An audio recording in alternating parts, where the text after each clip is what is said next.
ಎಲ್ಲಾ ಹಾನಿಯಿಂದ ಕೂದಲನ್ನು ರಕ್ಷಿಸುತ್ತೆ. ಬರೀ Amrut noni reach root premium hair oil. ಇಲ್ಲಿಯ ಪೊಲೀಸ್ ಇಲಾಖೆ, ಜಿಲ್ಲಾಡಳಿತ ಸಂಪೂರ್ಣವಾಗಿ ಉಸ್ತುವಾರಿ ಸಚಿವರ ಕೈಗೊಂಬೆ ಆಗಿರೋದ್ರಿಂದ ಕಾನೂನು ಸುವ್ಯವಸ್ಥೆ ಸಂಪೂರ್ಣ ಹದಗೆಟ್ಟಿದೆ, ಇನ್ನೂ ಹದಗೆಡುವಂತಹ ಸ್ಥಿತಿಯಲ್ಲಿದೆ. ಇದು ಒಂದು ಬೆಳಕಿಗೆ ಬಂದಿರುವಂತಹ ಒಂದು ಪ್ರಕರಣ. ಇಂಥ ಹಲವಾರು ಪ್ರಕರಣಗಳು ಬೆಳಕಿಗೆ ಬರೆದು ಮುಚ್ಕೊಂಡು ಹೋಗಿದ್ದಾವೆ. ಅವರ ಆ ಹಲ್ಲೆಕೋರರ ಕ್ಯಾಮ್ರಾದಲ್ಲಿ ಅವರೇ ಹೇಳಿದ ಹಾಗೆ ಹುಮ್ನಾಬಾದಿನ ಒಬ್ಬ ಯುವಕನಿಗೂ ಕೂಡ ಕಾಲು ಕಟ್ಟಿ ಚಾವಣಿಗೆ ತೂಗಿ ಹಾಕಿ ಹೊಡೆದಿರುವಂತಹ ವಿಡಿಯೋ ಈ ಅಮಾಯಕ ಯುವಕ ನೋಡಿದಾನೆ. ಈ ಹಿಸ್ಟ್ರಿ ಏನಿದೆ ಅಲ್ಲ ಇವ್ರದ್ದು, ಎಲ್ಲ ಹಿಸ್ಟ್ರಿಯನ್ನ ತೆಗೆದು ಹೊರಗಡೆ ಹಾಕ್ಬೇಕು. ಅವತ್ತು ಅವ್ರು ಹಲ್ಲೆ ಮಾಡ್ಬೇಕಾದ್ರೆ ಗಾಂಜಾ ತಗೊಂಡಿದ್ರಂತೆ, ಆ ಗಾಂಜಾ ಎಲ್ಲಿಂದ ಬಂತು ಅದನ್ನು ತನಿಖೆ ಆಗ್ಬೇಕು. ಅವ್ರ ಹತ್ರ ಮಚ್ಚುಗಳಿತ್ತು, ಆ ಮಚ್ಚುಗಳು ಎಲ್ಲಿಂದ ತಂದ್ರು ಅದು ಕೂಡ ತನಿಖೆ ಆಗ್ಬೇಕು.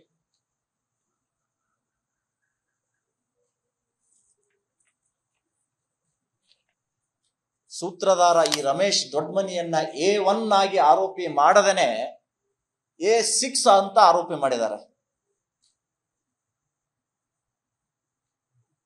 ಈ ಪ್ರಕರಣ ಹೊರಗೆ ಬರದೇ ಇರುವುದಕ್ಕೆ ಕಾರಣ ಇಲ್ಲಿಯ IPS ಅಧಿಕಾರಿ ಆರ್ ಚೇತನ್ ಅವರು ನೈತಿಕ ಹೊಣೆ ಹೊತ್ತು ಮಾನ ಮರ್ಯಾದೆ ಏನಾದರೂ ಇದ್ರೆ ಈ ಜಿಲ್ಲೆ ಬಿಟ್ಟು ತೊಲಗಬೇಕು.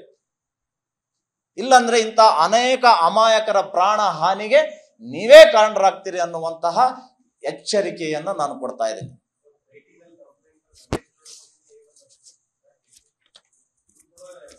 ಅಲ್ಲ, ರಮೇಶ್ ದೊಡ್ಡಮನಿನೇ ಕರ್ಕೊಂಡು ಹೋಗಿದ್ದಾನೆ ಅನ್ನುವಂತ ಸ್ಟೇಟ್ಮೆಂಟ್ FIR ಅಲ್ಲಿ ಇದೆ. ಮತ್ತೆ A1 ಅವನೇ ಆಗ್ಬೇಕಲ್ರಿ. ಚಿತ್ತಾಪುರಿಂದ ಇಲ್ಲಿವರೆಗೆ ವಾಡಿಯ ಸಂಗಮೇಶ್ ಒಬ್ಬನಿದ್ದಾನೆ ಅದರಲ್ಲಿ. ಇವರೆಲ್ಲ ಮಹಾನ್ ಅಂಬೇಡ್ಕರ್ ಅವರ ಹೆಸರನ್ನ ಹೇಳ್ಕೊಂಡು ದಲಿತ ಜನಾಂಗ ಉದ್ಧಾರ ಮಾಡ್ತೀನಿ ಅಂತ ಹೊರಟವರು ಇನ್ನೊಬ್ರು ಪ್ರಾಣ ತೆಗಿಯಕ್ ನಿಂತಾರಲ್ರಿ. ಇವರು ಹಾಕಿದ ಮೈ ಮೇಲಿನ ತೆಗೆದ ಒಂದೊಂದು ಬರೆ ಅವರ ಕಣ್ಣೀರಿನ ಇತಿಹಾಸ ಹೇಳುತ್ತೆ. ಮೂತ್ರ ಮಾಡೋಕ್ಕೂ ಕೂಡ ಇವತ್ತು ಕಷ್ಟ ಅನುಭವಿಸ್ತಾ ಇದ್ದಾನೆ. ಇಂತಹ ಕುಕೃತ್ಯ ಹಿಂದೆಂದೂ ಕಲಬುರಗಿ ಜಿಲ್ಲೆಯಲ್ಲಿ ನಡೆದಿಲ್ಲ.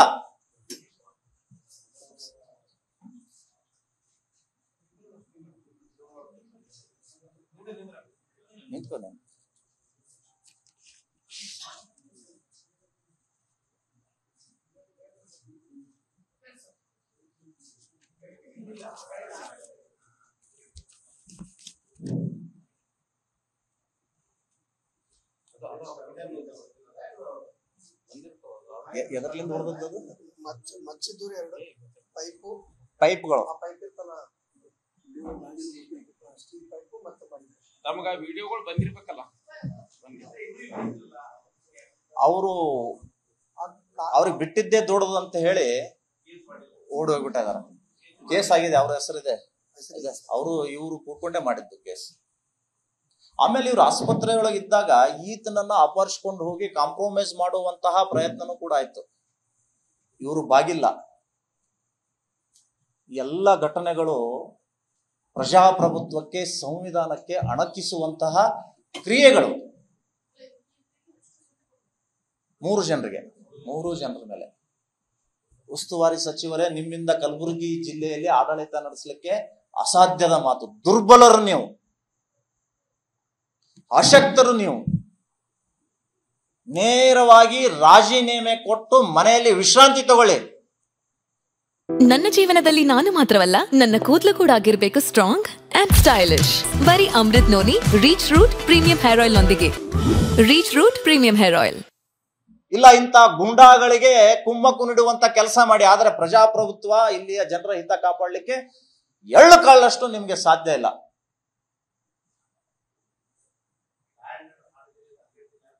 ಸಂಪೂರ್ಣ ಹದಗೆಟ್ಟಿದೆ. ಆದ್ರೆ ಅವರಿಗೆ ಕಣ್ಣಿಗೆ ಕಾಣ್ತಾ ಇಲ್ಲ. ಯಾವನೋ ಒಬ್ಬ ವಕೀಲನ ಕಡೆಯಿಂದ ಸ್ಟೇಟ್ಮೆಂಟ್ ಕೊಡಿಸ್ತಾರೆ. ಆ ವಕೀಲಿನ ಮನೆ ನಾನು BJP ಸಪೋರ್ಟರ್ ಅಂತ ಹೇಳ್ತಾನೆ. ಇವೆಲ್ಲ ಷಡ್ಯಂತ್ರಗಳು ಮಾಡಿ ಇನ್ಯಾವುದೋ ಪಕ್ಷದ ಮೇಲೆ, ಇನ್ಯಾವುದೋ ಸಮುದಾಯದ ಮೇಲೆ ಗೂಬೆ ಕೂಡಿಸುವಂತಹ ಷಡ್ಯಂತ್ರಗಳು ಇವರು ಮಾಡ್ತಾ ಇದ್ದಾರೆ.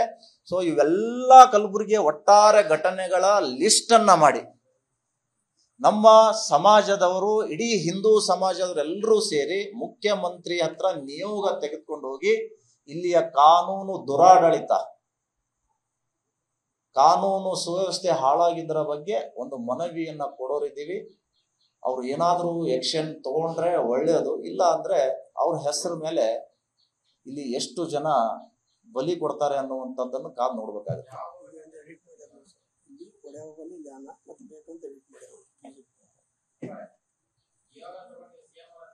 ಆಯ್ತು, ನಾವು ಇನ್ನೂ ಕೂತ್ಕೊಂಡು ಎಲ್ಲ ಚರ್ಚೆ ಮಾಡ್ತೀವಿ. ಮಾಡಿ ಪೊಲೀಸ್ ಅಧಿಕಾರಿ, ಇಲ್ಲಿಯ ಉಸ್ತುವಾರಿ ಸಚಿವರ ಬೇಕಾಬಿಟ್ಟಿ ಹೇಳಿಕೆಗಳ ಬಗ್ಗೆ, ಒಬ್ಬ ಸಚಿವನಾಗಿ ಹೇಗೆ ವರ್ತನೆ ಮಾಡಬೇಕು, ಅವ್ಯಾವೂ ಕೂಡ ಇವರಲ್ಲಿ ಸಚಿವರಲ್ಲಿ ರಕ್ಷಣೆಗಳು ಕಾಣ್ತಾ ಇಲ್ಲ. ಹೀಗೆ ಬಿಟ್ರೆ ಇಲ್ಲಿ ರಕ್ತಪಾತ ಆಗುತ್ತೆ, ಅದಕ್ಕೆ ನಿಮ್ಮ ಸರ್ಕಾರ ನೇರ ಹೊಣೆ ಆಗುತ್ತೆ, ನೀವು ಇದನ್ನು ಕಾಪಾಡಬೇಕು ಅನ್ನುವಂಥದ್ದನ್ನ ನಾವು ಮುಖ್ಯಮಂತ್ರಿಗಳಿಗೆ ಮನವರಿಕೆ ಮಾಡಿಕೊಡ್ತೇವೆ.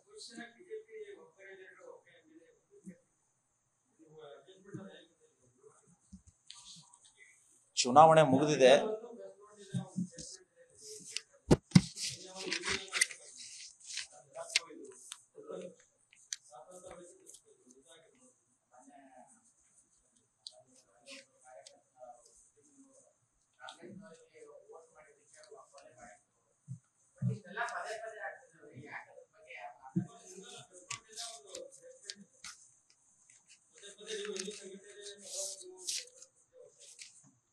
ಅವರು ಕೊಟ್ಟಿದಾರಲ್ರಿ, ಕೊಟ್ಟಾರ, ಇಲ್ಲಿವರೆಗೂ ಕೊಟ್ಟಾರೆ.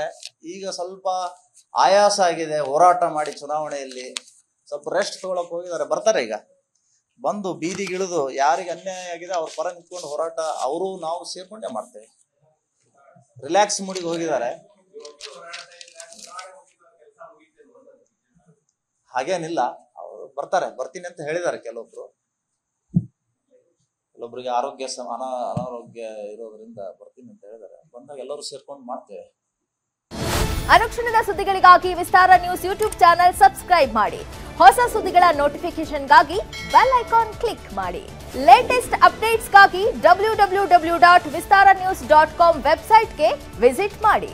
ಅಂಗೈಯಲ್ಲೇ ಜಗತ್ತಿನ ಸುದ್ದಿ ತಿಳಿಯಲು ವಿಸ್ತಾರ ನ್ಯೂಸ್ ಕನ್ನಡ ಆಪ್ ಡೌನ್ಲೋಡ್ ಮಾಡಿ.